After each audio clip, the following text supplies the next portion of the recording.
فرماتے ہیں بادشاہ تھا، اس بادشاہ نے بنایا بہت بڑا محل، بڑے انجینئرز اس نے اکٹھے کیے، ان انجینئرز نے مل کے نقشہ بنایا، مٹیریل کا انتخاب سب کی مشاورت سے ہوا، یعنی دنیا کا جو بہترین مٹیریل ہو سکتا تھا وہ اس کے بنانے میں، کنسٹرکشن میں استعمال ہوا۔ جب محل کھڑا ہو گیا، پوری طرح تیار ہو گیا، فرنش ہو گیا، اس نے لوگوں کو بلانا شروع کیا، جماعتوں کی صورت میں آؤ، مطلب دعوت نظارہ دی، کہا آؤ میرا محل دیکھو، ٹولیاں آتی، گروہ آتے، جماعتیں آتی لوگوں کی، وہاں پہ دکھانے والے، وزٹ کرانے والے اعلان کرتے کہ اگر تمہیں اس محل کے اندر کوئی عیب دکھائی دے، کوئی نقص اور کوئی کمی دکھائی دے تو تم نشاندہی کر سکتے ہو۔ بڑی مزیدار بات ہے سننے والی۔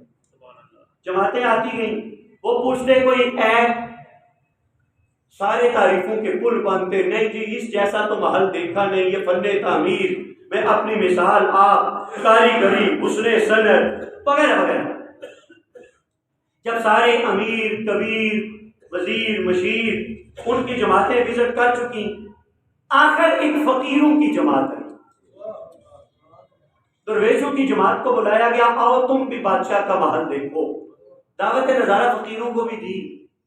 فقیروں کے جینے کا اپنا انداز ہوتا ہے، درویشوں کے جینے کا اپنا رنگ ہوتا ہے، عشق مستوں کی زندگی گزارنے کا اپنا آہنگ ہوتا ہے۔ وہ کسی کو دیکھ کے نہیں جیتے، وہ اپنے محبوب کو دیکھ کے جیتے۔ فقیروں کو بلایا گیا، فقیروں نے دیکھا محل، انہوں نے کہا بلے بلے۔ پھر ایک نے جس کی ڈیوٹی تھی اس نے کہا جی اگر اس محل کے اندر کوئی عیب ہے، کوئی کمی کمزوری تو بتاؤ، نشاندہی کرو۔ اب یہ جو فقیر تھے نا، انہوں نے کہا جی بالکل اس میں عیب ہے، ایک نہیں اس میں دو عیب ہے۔ اچھا جی، شور مچ گیا، جرأت کس کی؟ بادشاہ سلامت کوئی چیز بنائے اور اس میں کوئی عیب تلاش کرے۔ بادشاہوں کی بادشاہت کا سب سے بڑا فطور یہ ہوتا ہے وہ لوگوں کی سوچوں کو کچل دیتے ہیں۔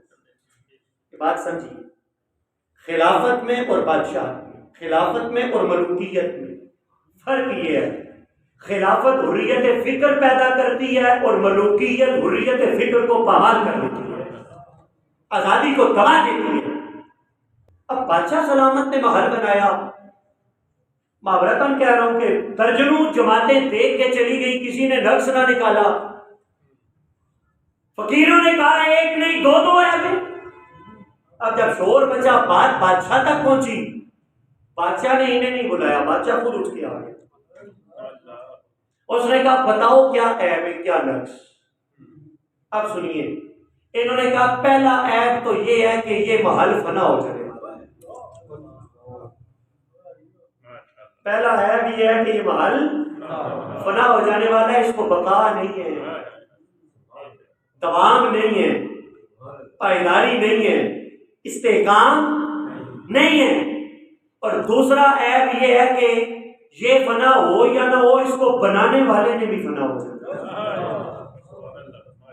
اس کو بنانے والا اور تیار کروانے والا وہ بھی اسے چھوڑ کے چلا جائے گا۔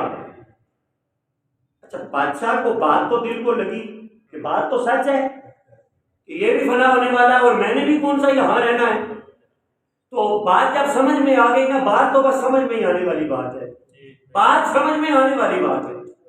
بندہ اپنی سمجھ کے کواڑ کھولے اور کسی کی بات سمجھ آ جائے تو نجات کے لیے کافی ہے، لیکن بندہ سمجھ کے کواڑ ہی بند کر لے تو پھر کوئی سمجھائے بھی تو کیا سمجھائے۔ اچھا، بات سمجھ میں آ گئی، اس نے ان فقیروں سے پوچھا اچھا تم بتاؤ کیا کوئی ایسا محل بھی ہے کہ جس پر فنا بھی نہ ہو، اور جو جس کا ہو وہ اسے کبھی چھوڑ کے بھی نہ جائے؟ ان فقیروں نے کہا ہاں وہ ہے نا۔ کہا وہ کون سا محل ہے؟ فقیروں نے قرآن کی یہ آیت پڑھ کے سنایا، واللہ یدعو الی دار السلام، فرمایا وہ ہمیشہ رہنے والا گھر، وہ یہ دنیا کا محل نہیں ہے، وہ جنت ہے جو رب نے اپنے بندوں کے لیے تیار کر رکھی ہے۔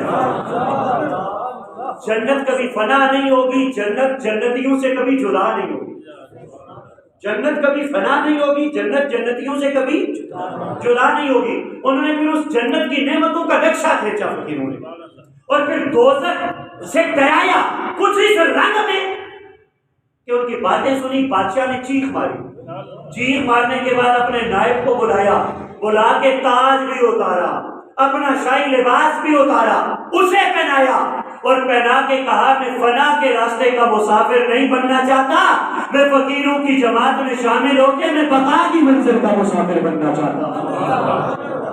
اس نے اقتدار بھی چھوڑا، اس نے سب کچھ چھوڑا اور فقیروں کے جماعت میں شامل ہو گیا۔